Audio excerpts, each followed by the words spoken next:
Toxic people in the workplace represent one of the most insidious threats to professional peace and productivity.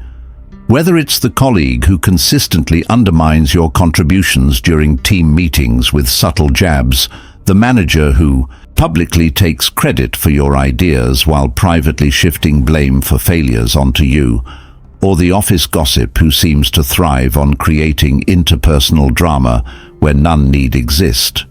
These individuals can transform even the most promising work environments into daily tests of emotional endurance. But here lies the fundamental Stoic truth that has empowered great thinkers for millennia.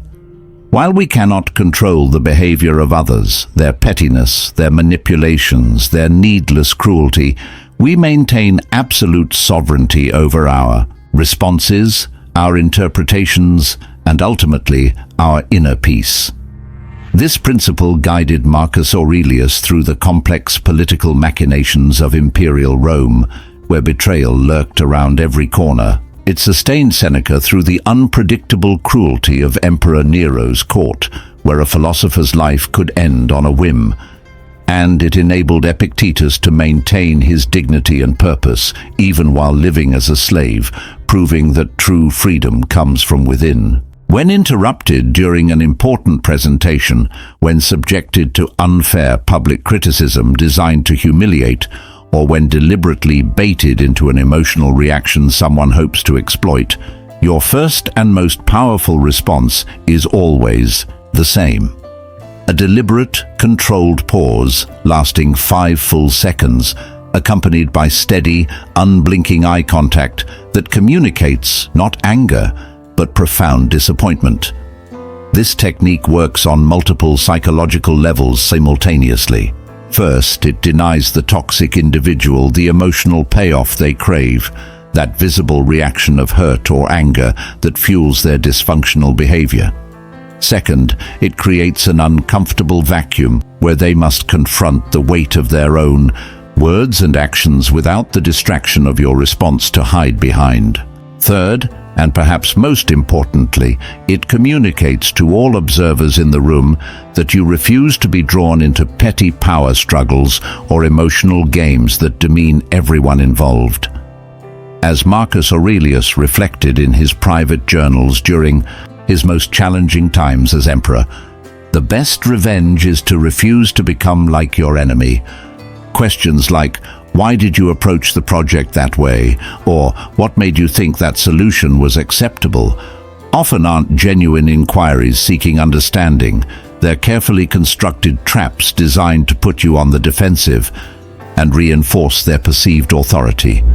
Most people instinctively respond with lengthy justifications, unwittingly feeding the toxic person's need for control and validation while exhausting themselves emotionally. The Stoic alternative, which I call the I choose to shield, is devastating in its simplicity, yet profound in its psychological impact. When faced with these interrogations, respond calmly and confidently with just 4 words: "Because I chose to." This brief response operates on 3 distinct levels. First, it immediately rejects their framework of interrogation by refusing to play the justification game. Second, it powerfully reaffirms your autonomy in decision-making. You're a professional who owns your choices. Third, it often leaves the toxic individual momentarily speechless because it defies their expectation of defensive explanations they can pick apart. Seneca, who endured years of psychological manipulation under Emperor Nero's erratic and often brutal rule, embodied this principle when he wrote in his letters, "A wise man is content with himself. He doesn't require the approval of others to validate his choices." This mindset becomes your armor against attempts to undermine your confidence. In toxic workplaces, what seems like boring paperwork can actually become a powerful form of protection if used wisely. Think of how Marcus Aurelius used his personal notes, his meditations, to stay grounded during tough times in ancient Rome. You can do something similar by keeping what I call a behavioral ledger, a detailed log of any inappropriate behavior you experience or witness. Write down every incident clearly and carefully. Include the exact date and time, who was there, and exactly what was said, word for word, with no personal opinions added. For example, May 3rd, 10:45 a.m., meeting room 2A, present, L. Hamid, R. Malik, S. Ali. During the operations review, Manager Hamid interrupted me during slide 5 and said, "This analysis is pure fiction," before tossing the printed handout onto the table in front of the entire team. Ali raised an eyebrow. Malik stared at the report. Also, save any related emails, meeting notes or messages, take screenshots if needed, and keep backups on your personal device. This isn't about being petty, it's about protecting yourself. In toxic workplaces, people might lie or twist the truth later. When someone says, "I never said that," or "you misunderstood," your records will prove what really happened. They help protect your mental health and your reputation. Toxic individuals are essentially emotional vampires. They feed on reactions, attention, and engagement, growing stronger with every emotional response they provoke while draining your energy reserves. To systematically starve this behavior, without overt confrontation, implement what I've termed the 10% reduction protocol, a gradual but deliberate withdrawal of the resources they exploit. Begin by adding a 10% delay to all email responses directed at toxic individuals. Where you might normally reply within an hour, allow 70 minutes. A typical day's delay becomes 26.4 hours. In verbal interactions, maintain strict focus on task-related content with the discipline of a monk. When conversations veer into personal territory, gossip, or attempts to provoke, redirect with polite but firm statements like, "Let's keep our discussion focused on the project deliverables," delivered with the same tone you'd use reading a grocery list. Consciously eliminate all behaviors that might reinforce their toxicity. This includes laughing at inappropriate jokes, even nervously, participating in gossip chains, even as a listener, or providing the visible reactions they crave, eye rolls, sighs, or nervous gestures. Epictetus, who maintained his philosophical equilibrium under Emperor Domitian's paranoid and often brutal regime, where philosophers were routinely exiled or executed, captured this approach perfectly. If someone hurls insults at you, let their words hang in the air like smoke, neither inhaling them into your being where they can poison your thoughts, nor fanning them into greater flames with your reaction. This mental discipline transforms you from prey to untouchable. Your physical presence communicates volumes before you ever utter a word. A reality neuroscience confirms and toxic individuals instinctively understand. Cultivate what I call the Stoic power presence through 3 deliberate practices that project unshakable composure. First, maintain a posture of quiet confidence, whether seated or standing, shoulders naturally squared but not stiff, chin parallel to the ground as if balancing a book, weight evenly distributed between both feet to avoid nervous shifting. Second, before engaging with known toxic individuals, take 3 deep diaphragmatic breaths, inhaling for a 4 count, holding for 7, exhaling for 8. A rhythm clinical studies from Harvard Medical School demonstrate can reduce cortisol levels by up to 23% almost immediately. Third, consciously slow your speech pace by approximately 15% compared to your normal rhythm. This measured delivery conveys such complete control that it often subtly pressures the other person to match your tempo. Neuroscience confirms that this combination, grounded posture, controlled breathing, and deliberate speech, not only reduces your physiological stress response, but actually makes you appear more composed and authoritative to observers, creating a positive feedback loop where external calm begets internal peace. Marcus Aurelius practiced these physical disciplines daily while governing a vast empire through constant warfare, political intrigue, and personal loss, proving their power to maintain clarity in chaos. Chronic interrupters present a special challenge in professional settings where ideas compete for airtime. For non-essential meetings where their behavior is predictable, exercise your right to politely decline attendance with simple, unemotional statements like, "I'll review the minutes," that offer no purchase for argument. When participation is mandatory, employ strategic seating. Position yourself directly across from the meeting leader, where your eye contact and presence registers more strongly, as this sightline often reduces interruptions by up to 40% according to organizational behavior studies. If organizational policies allow, discrete noise-canceling headphones with transparency mode engaged so you remain aware can preserve your focus and sanity during particularly unproductive sessions.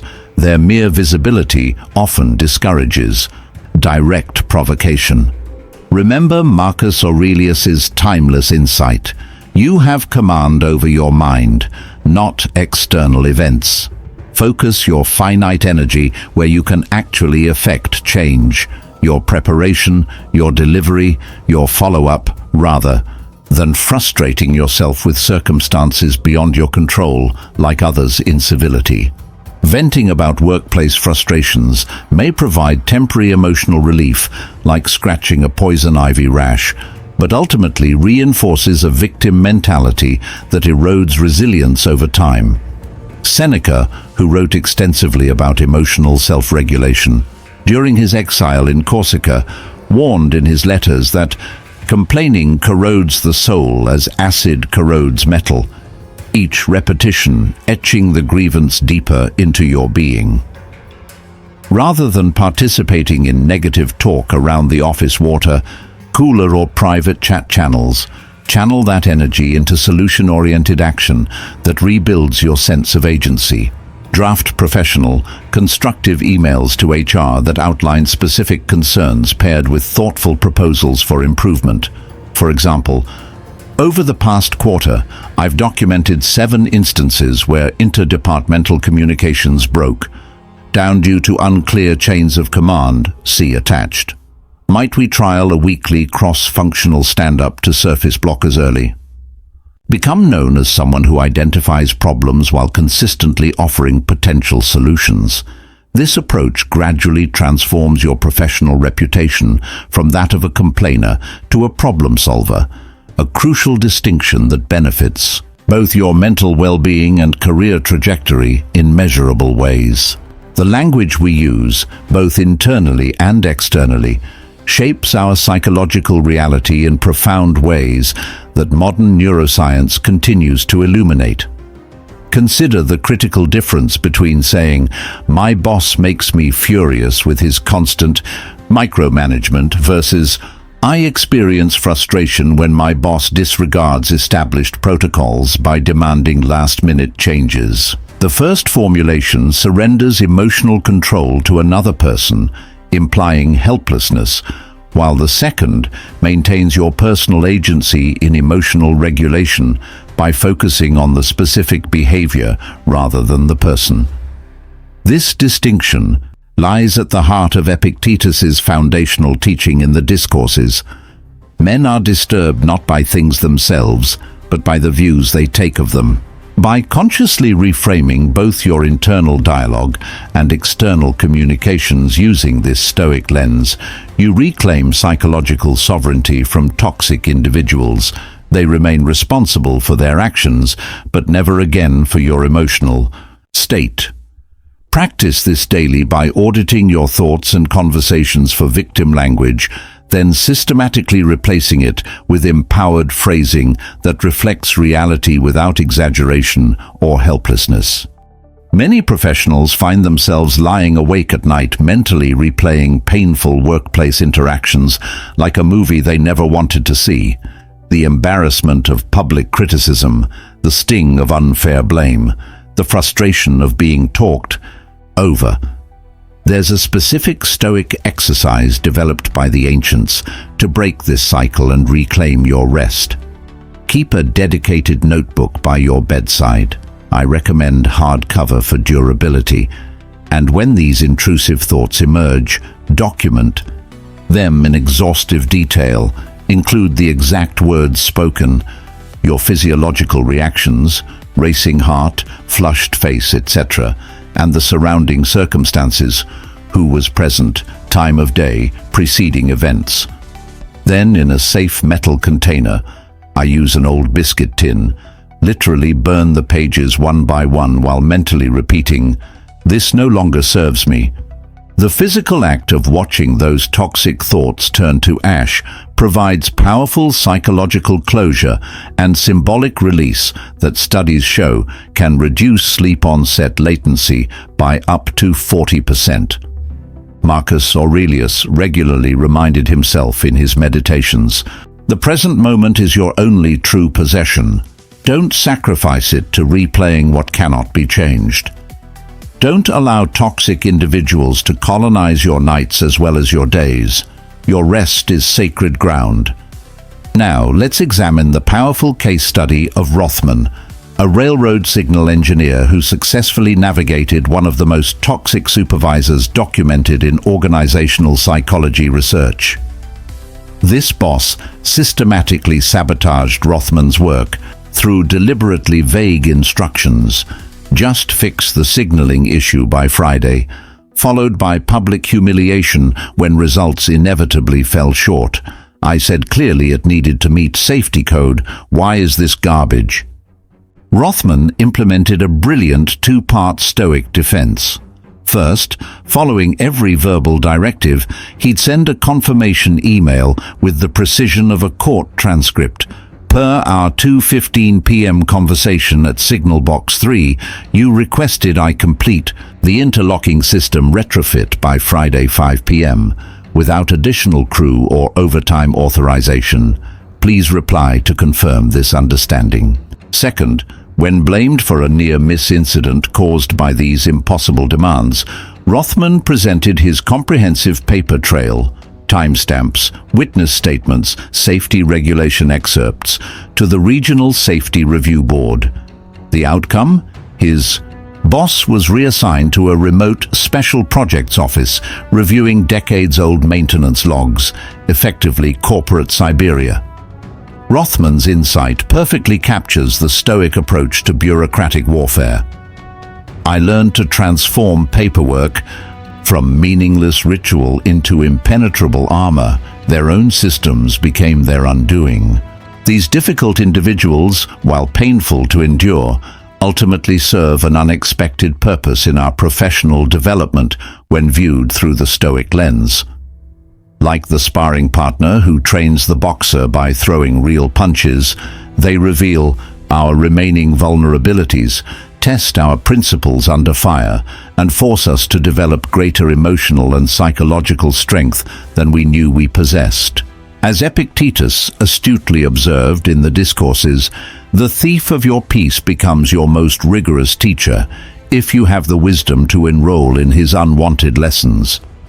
Your immediate challenge is to select one technique from today's discussion, whether the strategic silence, the behavioral ledger, or the 10% reduction protocol, and implement it with discipline within the next 24 hours. Share these strategies with trusted colleagues who might be struggling with similar challenges. Teaching reinforces your own learning. Most importantly, remember this fundamental truth. Your professional mission isn't to reform toxic people, a Sisyphean task, but to render them irrelevant to your peace, your purpose, and your continued growth. Like Marcus Aurelius facing rebellious generals, Seneca enduring Nero's whims, or Epictetus thriving in slavery, your power lies not in controlling others, but in perfecting your own responses, one deliberate choice at a time.